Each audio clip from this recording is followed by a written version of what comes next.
inversion of the ankle. And most of what I want to talk about is the painful lateral ankle following an inversion injury. So we get a lateral ligament injury, the sprained ankle.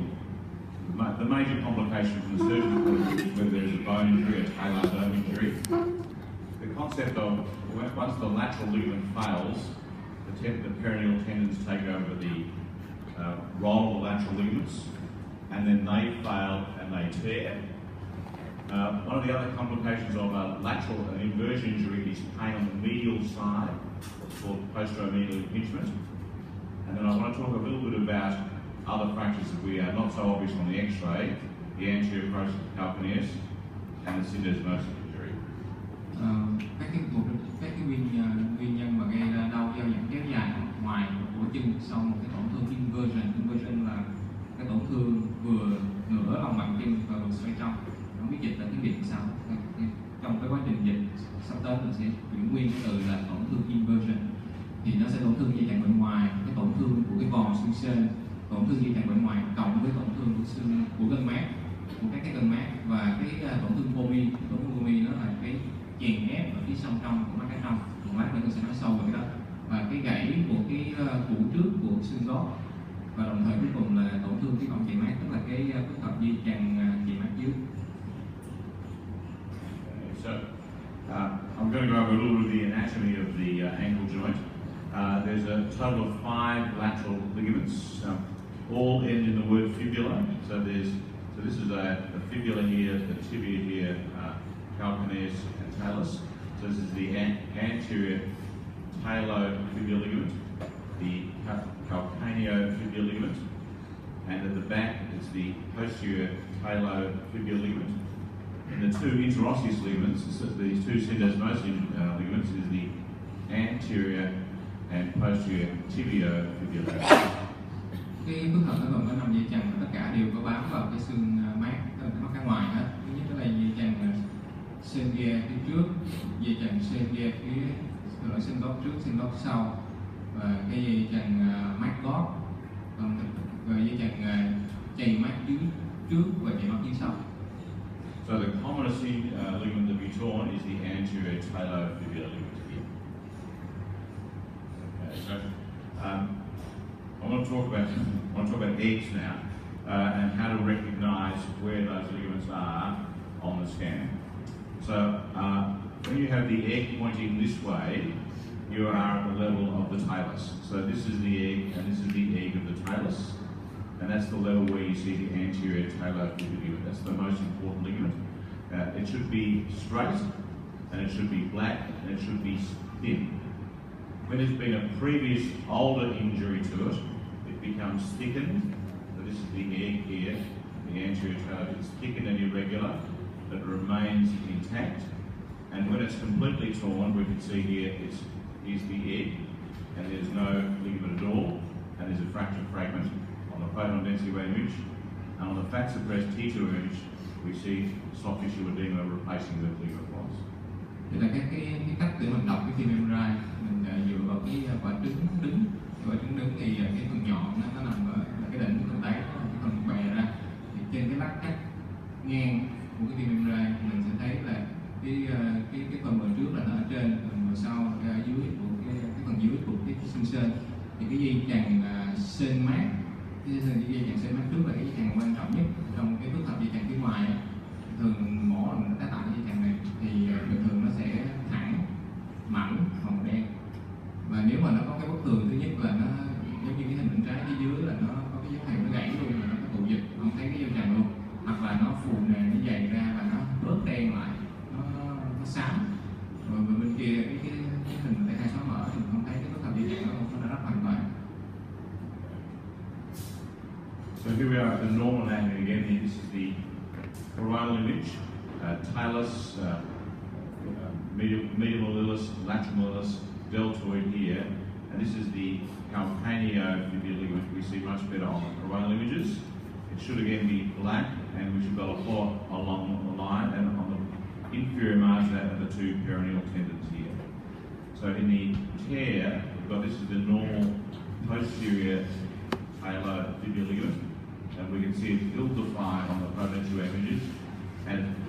intense on the fat suppressed T2As. So most inversion injuries have a injury to both the anterior talofibular and the calcaneal ligament. Cái hình này mình khảo sát cái dây chằng calcaneofibular, tức là cái dây chằng gót mát. Dây chằng gót mát là cái dây chằng quan trọng số 2. Sau cái dây chằng mà sen mát trước, cái dây chằng bình thường nó phải là cũng thẳng, mỏng và cũng phải đen. Cái hình giữa thì mình thấy cái dấu hiệu nó cũng không rõ lắm, tức là nó không còn thẳng nữa, nhưng mà nhìn cái hình trên tay ai xóa mở thì cái rất là rõ. Okay, so what happens when we have an inversion injury? The lateral ligaments tear. We also get an impaction injury of the medial malleolus against the medial talus. The deltoid may be injured, and there's a talar dome injury, which is almost always lateral. Cái hình ảnh một cái cơ chế chấn thương thường gặp, cái kiểu mẫu chấn thương thường gặp nhất là do cái bàn chân nó bị lật ngửa quá mức, thì nó sẽ làm thứ nhất là nó rách cái dây chằng, tức là dây chằng phía ngoài, nó làm mẻ một cái phần xương sụn ở cái góc trên ngoài của xương sên, và đồng thời cái này quan trọng nè, cái này hay dễ bị bỏ sót là cái xương sên nó bị xoay trong, nó có thể làm lún cái phần sụn ở cái mắt cá trong, đồng thời nó làm rách và nó làm cuộn những cái thớ sợi của cái dây chằng delta, cho nên tổn thương ở phía ngoài và phía trong cũng sẽ bị luôn.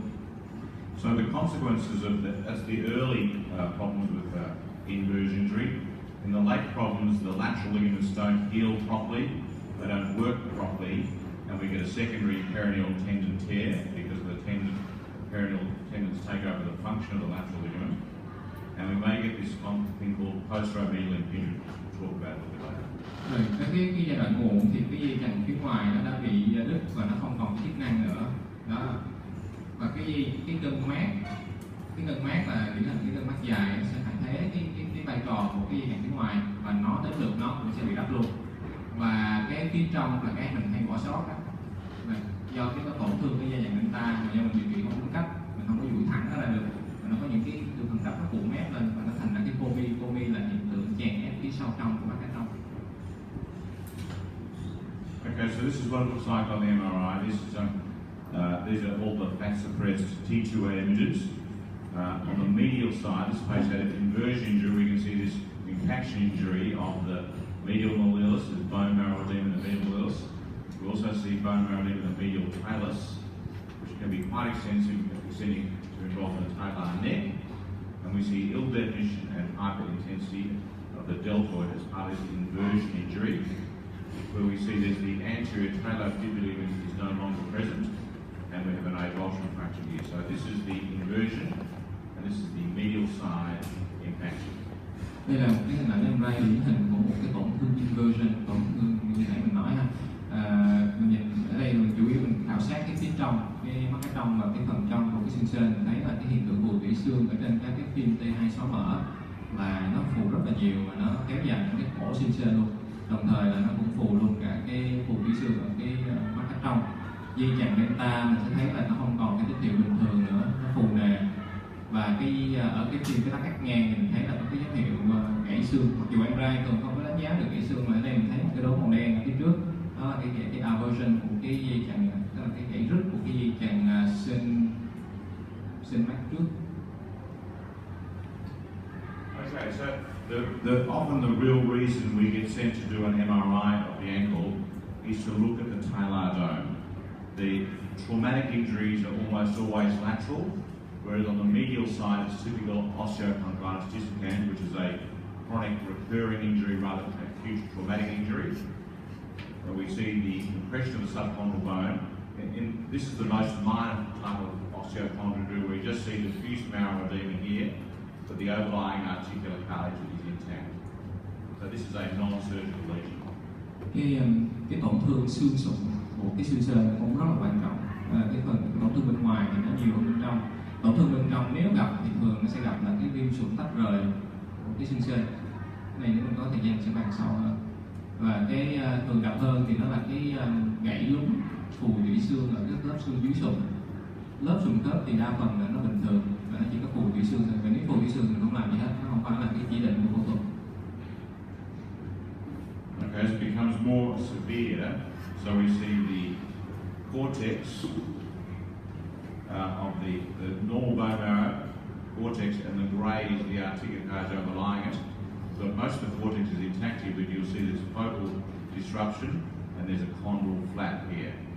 On the fat suppressed tissue urges, here's the chondral flap, and we get a reactive marrow edema.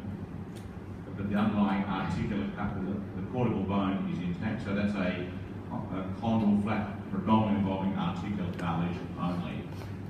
Rồi cái phần này là cái tổn thương cái dạng mà viêm xương sụn thắt rời như nãy mình nói, thì nhìn trên các hình luôn mình sẽ thấy là cái lớp sụn nó không có còn liên tục được, cái phần xương dưới sụn thì nó vẫn còn nguyên, nhưng mà cái phần lưỡi sụn đó, cái góc ngoài trên tất cả các cái hình thì nó sẽ có một cái phần nó bị mỏng xuống, và đồng thời có một cái lớp cái miếng nhỏ bị tróc lên. Thì đây là cái hình tượng tróc sụn thôi, đó là cái control flap, cái mảng sụn nó bị tróc ra. Thì thường những cái trường hợp này mình phải phẫu thuật nội soi mình cắt nó ra, chứ thôi là nó sẽ tích cái viêm cái khớp cổ chân và nó thoái hóa. Okay, so the next most degree of severity is, you can see this is the cortical bone here, and the cortical bone is being displaced. There's a osteochondral fracture, so this involves articular cartilage and cortex, and you can see it's displaced here. This should be sitting in here, and it's displaced to the joint, and there's reactive marrow edema with it. Đến cái mức này thì nó sẽ nghiêm trọng hơn, tức là nó bị tróc cái xương dưới sụn ra luôn. Thì cái hình ảnh này nó sẽ khác với hình ảnh nãy nó vẫn còn cái đường đen mỏng, hình ảnh này là nó mất cái đường đen luôn, chứng tỏ là cái phần xương dưới sụn nó sẽ tróc ra luôn cả theo cái phần xương. Cái này là bắt buộc phải phẫu thuật, có thể mình gấp nó ra hoặc là mình phải đính lại cái mảnh xương đó nếu mà nó đủ lớn. So this is the typical pattern we see where we have a medial impaction, a medial familial bone bruise, medial talar bone bruise, deltoid injury, and calcaneotibial ligament injury. Đây là một cái hình ảnh trên cái lá cắt cứng dọc, mà thì cái 261 là cái hình ảnh điển hình của cái tổn thương inversion, phù tủy xương ở cái trong, phù tủy xương ở cái phía trong của xương sên, bắt cái dây chằng delta, tổn thương dây chằng delta phía dây chằng delta, và cái viêm sụn tách rời tóc cái mảng sụn xương ở cái góc ngoài của xương sên, đồng thời là bắt cái dây chằng sên góc sau. Okay, so this is clearly a surgical lesion. Chắc là phải phẫu thuật. So the thing the surgeons are very concerned about is the talar fracture. Sometimes you'll see this fracture actually better on fracture lines are often seen better on the X-ray, particularly on the CT. But you can see here on this photo density weighted image, there's a fracture line we identified here, surrounded by extensive marrow edema. This is a very dangerous fracture because it can go on to avascular necrosis. The picture on your right is a different patient, but what we see is this geographic signal abnormality in the throughout the marrow. It looks very different to here, with diffuse marrow edema throughout. That's typical avascular necrosis with the articular cartilage being depressed. Một số trường hợp nó mình có thể phát hiện được cái gãy xương sên ở trên cái xương viêm MRI. Thường thì gãy xương sên phát hiện rõ trên X-quang hoặc cái CT hơn. Tuy nhiên ở trên cái phần phim tọa độ proton, cái phim góc trên bên trái mình sẽ thấy rất là rõ cái đường gãy. Và đây cái đường gãy loại này nó rất là nguy hiểm bởi vì nó có thể làm hoại tử vô mặt trong xương sên. Và ở trên một số cái hình bên phía bên cạnh mình thấy cái hình ảnh khác cũng tương đối điển hình nhất trong di văn, đó là cái dạng phù tủy xương dạng bản đồ, tức là nó gãy xương dưới sụn, nó gãy các cái bè xương mà nó có hình tượng phù nền xen kẽ ra, gọi là hiện tượng phù xương do cái kiểu hình dạng bản đồ. Okay, so now I want to go to the consequences of an inversion injury. The peroneus longus and brevis are the major lateral stabilizers. They evert the foot, push the foot out. And this is the fibula here. The peroneus brevis is the more anterior, directly behind the fibula, and then inserts to the base of the fifth metatarsal. The peroneus longus has got a much larger muscle belly and is more posterior margin of the lateral wheels, and then curves underneath the foot, beneath the cuboid, to insert into the base of the first metatarsal and medial cuneiform. There may be a os in here, like a fibula, like a patella, which can also fracture in the os in the peroneus longus. Cái ngừng mát là cái tương tự hiệu ứng động của phía ngoài cổ chân, thì nó bao gồm chỉ cần mắt nhắm và mắt dài, nó là cái động tác là nghiêng cái gân mắt ngắn á, thì nó sẽ đi vòng qua, nó nằm ngay phía sau của cái lãnh mát của cái mắt cá ngoài và nó bám vào cái nền xương bàn năm. Cái xương mắt dài, cái gân mắt dài thì nó sẽ chạy xuống phía sau gân mắt ngắn và nó còn ở dưới cái bàn chân và nó bám vào nền xương bàn một. Cái này cái gì giải phẫu nó hơi khó nhớ một chút. Okay, so this is what it looks like on the axial plane. So here's the back of the fibula. This the black line here at the front is the peroneus brevis. At the back, the peroneus longus. This is the muscle belly of the peroneus longus. And as we pass past the lateral malleolus, the peroneus brevis is again at the front, and the peroneus longus is at the back. And on the coronal image, we've got the peroneus brevis coming towards us here, and the peroneus longus traveling underneath the cuboid. Đây là cái hình ảnh trên cái lát cắt ngang, thì cái hình ở ngang cái ngang cổ chân thì mình thấy ở ngay phía sau của mắt cá ngoài nó chính là cái gân mắt ngắn, và cái gân mắt dài nó nằm phía sau gân mắt ngắn, và cái tín hiệu của nó sáng hơn là do cái phần này nó vẫn là phần cơ. Thì khi cắt ở dưới cái cổ chân thì bắt đầu mình sẽ thấy hai cái gân mắt nó đều đen và nó vẫn nằm theo đúng cái vị trí đó, là gân mắt ngắn nằm trước, gân mắt ngoài dài nằm sau. Và xuống tới cái bàn chân thì không còn thấy gân mắt ngắn nữa, bởi vì nó đã chạy ra phía trên phía trước, nó bám vào cái nền của xương bàn năm, và mình chỉ còn thấy được các cái dấu hiệu của cái nơi bám phận, cái gân mắt dài nhắc lại nó bám ở nền xương bàn một. So most peroneus brevis tendon tear is the commonest cause of persistent lateral ankle pain following inversion injury. The lateral ligaments fail, and then the peroneal tendons take over the load, and then they fail. So what we see here is, in this axial image, the anterior talofibula, the egg here, the anterior talofibula is torn. This is the calcaneofibular ligament. The one on the top is the peroneus brevis, the one on the bottom is peroneus longus. And you'll see there's an extra line along through the peroneus brevis. And on the axial images, you'll see the peroneus brevis at the front, peroneus longus at the back, and this is vertically lined that divides the peroneus brevis into two halves. That's the breast tissue images. All the tears are always the same. They're a longitudinal split tear. Cái hình ảnh này mình thấy cái đường rắp của cái gân mắt ngắn, nhắc lại là gân mắt ngắn lúc nào cũng nằm trước và nằm trên so với gân mắt dài. Thì mình nhìn thấy trên tất cả các lát cắt đứng dọc, lát cắt ngang, trên các cái phim thì mình thấy có một cái đường sáng ở chính giữa của cái gân, các bạn có nhìn thấy rõ không? Cái đường rắp, và thường là hầu hết tất cả các trường hợp nó đường rắp dọc và dọc theo các cái thớ sợi của cái gân. Okay, so the commonest cause of peroneus brevis tendon dysfunction is what I've just said, the inversion injury. So on the posterior margin of the lateral malleolus here, the peroneus brevis really, so the peroneus longus pushes into the peroneus brevis to tear it at that point. That's with the chronic inversion injury and failure of the lateral ligaments. We can also get incompetence of the peroneal retinaculum, which can allow the tendons to dislocate. And we can have too many tendons on the posterior margin here, where we have an anatomical variation of a peroneus causis, which is an accessory tendon, which makes this area too crowded, and the peroneus brevis tendon is under threat. The other area we see peroneal tendon dysfunction is in inflammatory arthropathies, particularly psoriasis. And then in the patients who've got advanced tibialis posterior tendon dysfunction, where they get hindfoot valgus, that also puts this tendon under risk. Các cái yếu tố nguy cơ, cái yếu tố bệnh sinh của cái tổn thương gân mắt ngắn thì nó có bao gồm là cái tổn thương lật ngửa bàn chân, cái tổn thương inversion.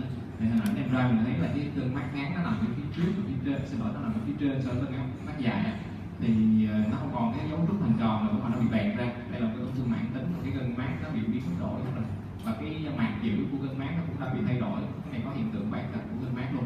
Rồi các cái yếu tố nguy cơ khác, thứ nhất là cái phần bụng cơ của gân mắt dài xuống thấp quá và nó làm cho cái khoang sau xương mát bị chật chội, và sự hiện diện của gân mắt thứ tư.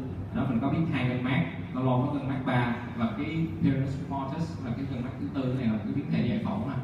Và các cái bệnh lý mà viêm khớp mà có cái huyết thanh âm tính, ví dụ như là viêm khớp vảy nến chẳng hạn, hoặc là các cái than anterofibular attachment, tức là cái hiện tượng mà chèn ép ở cái phần phía ngoài, ở cái xương mát, xương gót.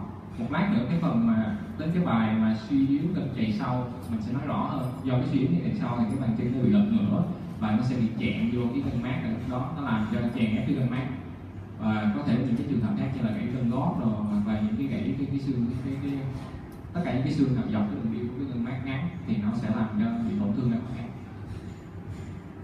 Okay, so we can also tear the periosteum. Then we can tear the peroneal retinaculum from the fibula. So this is the posterior margin of the fibula here, peroneus brevis here, peroneus longus.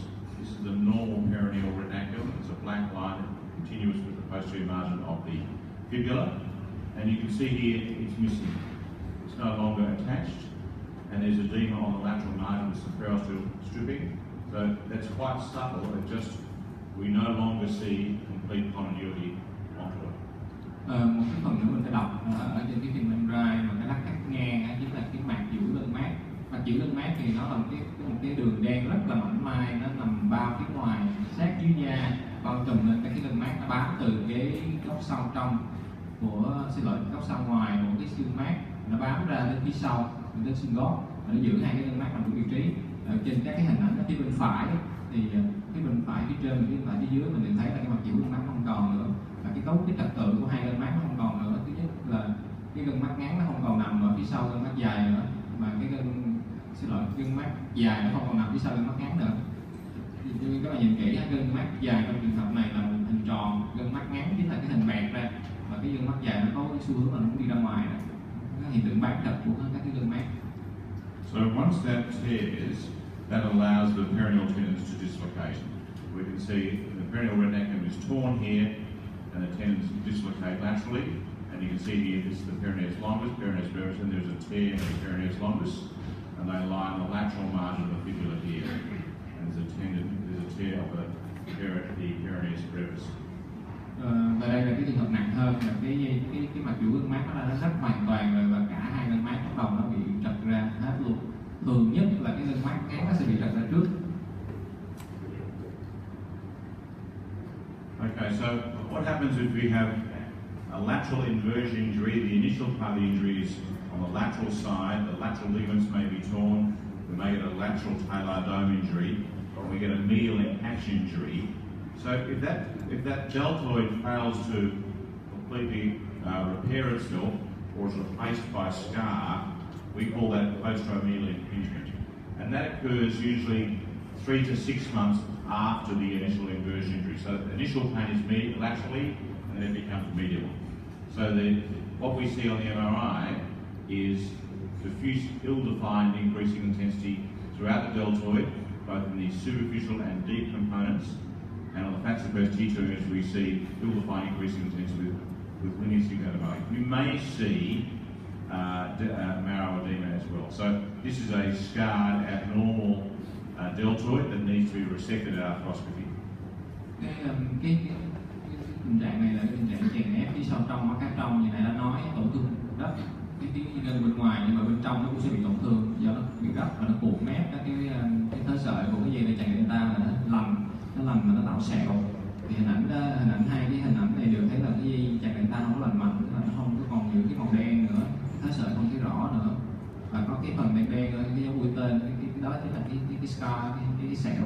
Và đồng thời mình sẽ thấy luôn các cái hiện tượng cuồng tủy xương của con cá trong. Cái thường những cái trường hợp này khi mà mình vào nội soi cổ chân mình phải cắt bỏ nó đi, mình làm cho nó mỏng lại thì nó mới không còn bị chèn ép nữa.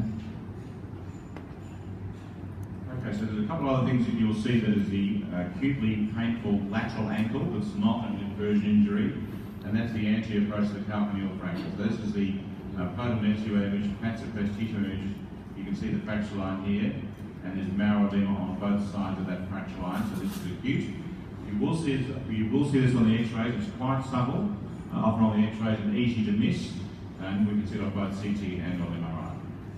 Một cái dấu hiệu nữa có thể bị bỏ sót trên phim X-quang đó chính là cái gãy của cái củ trước của cái xương gót. Nó là bởi vì nó là một trong những cái chỗ bám của cái dây chằng gót mắt phía trước, cho nên khi nó tổn thương nó có thể nó gãy rứt cái chỗ đó. Và thường mình chỉ phát hiện được thấy trên MRI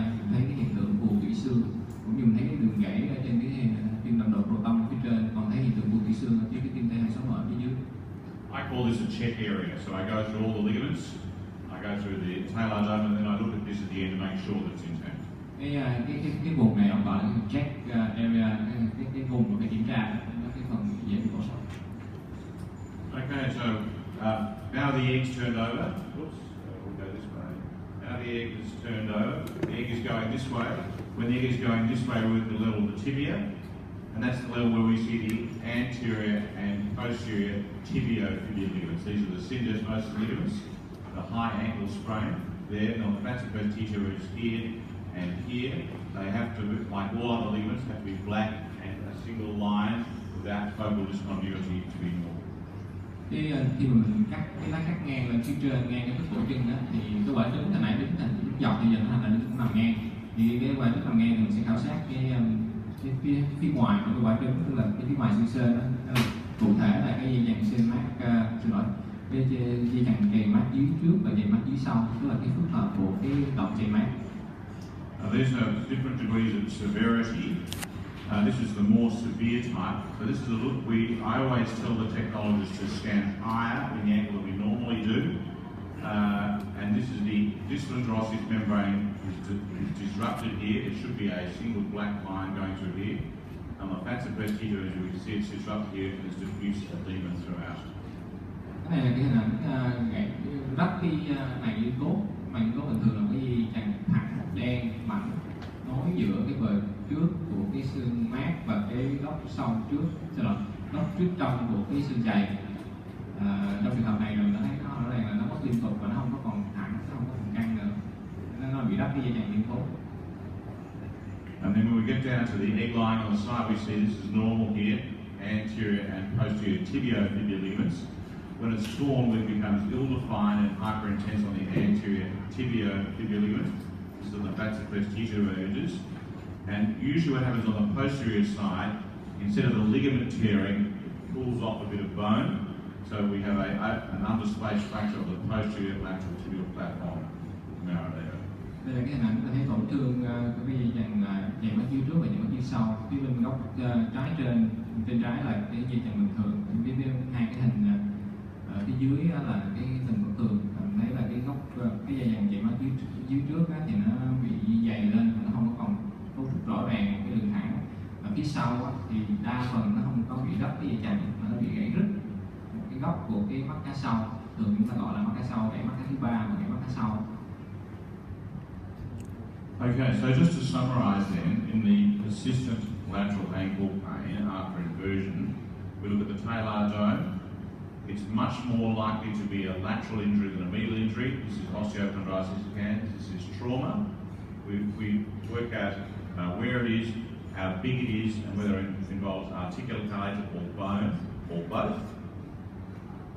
The late consequence of an inversion injury can be medial pain, posteromedial impingement, where the deltoid incompletely heals, scars up and impinges. And as a result of the lateral ligament failure, we get a perineal tendon injury. Peroneus brevis tendon tear is much more common than a peroneus longus tendon tear. And the peroneus brevis gets trapped, compressed by the peroneus longus on the posterior margin of the lateral hills. We need to look at the peroneal retinaculum on all these patients to make sure that it's intact. And we also have the check area of the anterior processus fracture and the particular high ankle sprain. We have to scan high to look for the syndesmosis. Cái này là tổng hợp lại phần nãy giờ cái tổn thương đau dai dẳng mặt ngoài của chân sau một cái tổn thương inversion thì mình phải nghĩ tới thứ nhất là tổn thương của cái vòng xương sên, tổn thương pomi tức là tổn thương chèn ép phía sau trong của mắt cá trong, và cái tổn thương của các cái gân mát như này đã nói, gãy rứt cái mỏng trước của xương gót và cái tổn thương của cái động chày mát. Any questions? Rồi kết thúc cái bài giảng này chúng ta có câu hỏi nào?